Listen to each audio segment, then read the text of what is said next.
안녕하세요. 탑스동물 메디컬센터의 이수향 원장입니다. 오늘은 우리 아이들의 가장 흔한 소화기 증상인 구토에 대해서 알아보도록 하겠습니다. 아이가 구토하는 증상이 보이면 구토를 몇 회를 하는지, 어느 시간대에 하는지, 어떤 상황에서 하는지를 정확히 파악을 해서 수의사들께 상담을 하시는 게 좋으세요. 가장 많이 문의를 받는 부분이 잊을만 하면 한 번씩 구토를 해요. 그 잊을만 하면이 개인차가 많기는 하지만 보통 일주일에 한두 번, 한 달에 서너 번 인 경우가 굉장히 많은데, 이런 경우는 사실 검사를 했을 때 크게 문제가 없는 경우가 많습니다. 그러면 구토 증상이 나타났다고 해서 병원에 와서 다 검사를 받고 처치를 받고 진단을 받고 해야 되느냐, 이거는 보호자들의 늘 큰 고민이실 텐데요. 일단 구토가 있으면서 컨디션이 정상적으로 유지되면서 식욕이 정상이라면 조금 지켜보셔도 괜찮을 것 같습니다.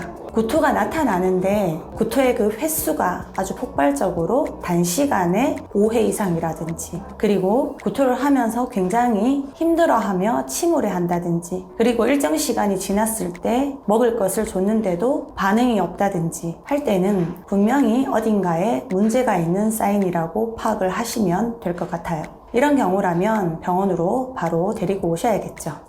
다 그런 건 아닌데 컨디션이나 나이에 따라서 분명히 2차적인 문제를 일으킬 수 있기 때문에 구토를 방치하시는 것은 위험할 수 있습니다. 구토는 진단명이 아니고 증상의 한 가지입니다. 아이들이 구토를 하는 이유는 일반적으로 소화기 질환일 때 가장 흔하게 나타나는 거겠죠. 하지만 다리가 아프다든지 디스크가 왔다든지 방광에 돌이 있다든지 이런 경우에도 통증에 의해서 또는 스트레스에 의해서 구토는 나타날 수 있습니다. 구토라는 증상은 다양한 원인에 의해서 나타날 수 있어요. 하지만 가장 흔하게 나타나는 게 소화기 질환이기 때문에 일단 얘가 뭘 잘못 먹어서 구토를 하는 건지, 내과적인 어떤 염증이나 그런 소화장애나 이런 부분 때문에 구토를 하는 건지, 아니면 비소화기성 원인으로 구토가 나타난 건지를 감별을 해야 되기 때문에 일단 1차적으로는 엑스레이를 찍어서 가장 유력한 이물이 있는지 없는지 확인을 해보는 게 가장 중요한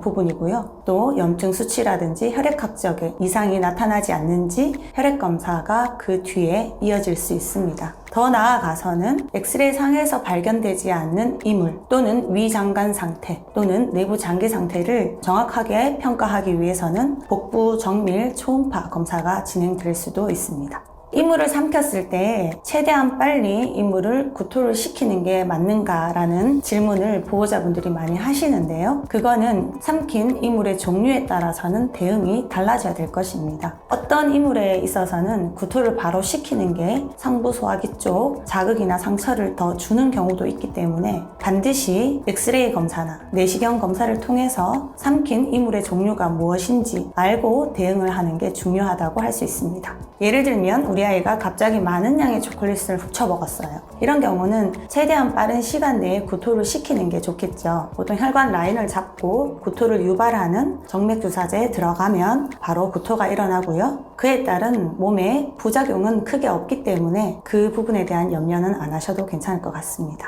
강아지들이 삼킬 수 있는 뼈는 돼지뼈, 보통 족발을 드시다가 아이가 그 뼈를 훔쳐 먹었다든지 치킨을 드시다가 치킨뼈를 먹었다든지 하는 경우가 흔하게 나타날 수는 있는데, 일단 그 섭취한 양이 얼마나 되는지 엑스레이를 한번 찍어 보시고요. 뼈는 이거를 다시 구토로서 이물을 제거를 해야겠다라고 생각하시는 게 위험한 이물이라고 파악을 하셔야 될 것 같습니다. 닭뼈 같은 경우에는 굉장히 날카로운 물질이기 때문에 다시 역으로 구토를 시키다가 식도나 이런 데 큰 상처를 낼 수 있기 때문에 구토를 시키는 거는 상당히 위험한 처치라고 볼 수 있고요. 그러면 바로 위절개를 해서 이 뼈를 꺼내줘야 되냐? 사실 뼈라는 게 어쨌든 건강한 소화기관은 소화도 시킬 수 있는 부분이기 때문에 제 경험상 하루 정도 이 뼈가 정상적으로 소화가 되는지, 아니면 며칠이 지나도 위 내에 정체가 되어 있는지 확인을 하고 그 다음 수술 여부를 결정하시는 게 좋을 것 같습니다. 그러나 뼈의 크기나 뼈의 날카로움의 양상에 따라서는 바로 수술을 해서 제거하시는 게 더 안전할 수도 있기 때문에 반드시 전문가와 상의를 해보시는 게 좋을 것 같습니다.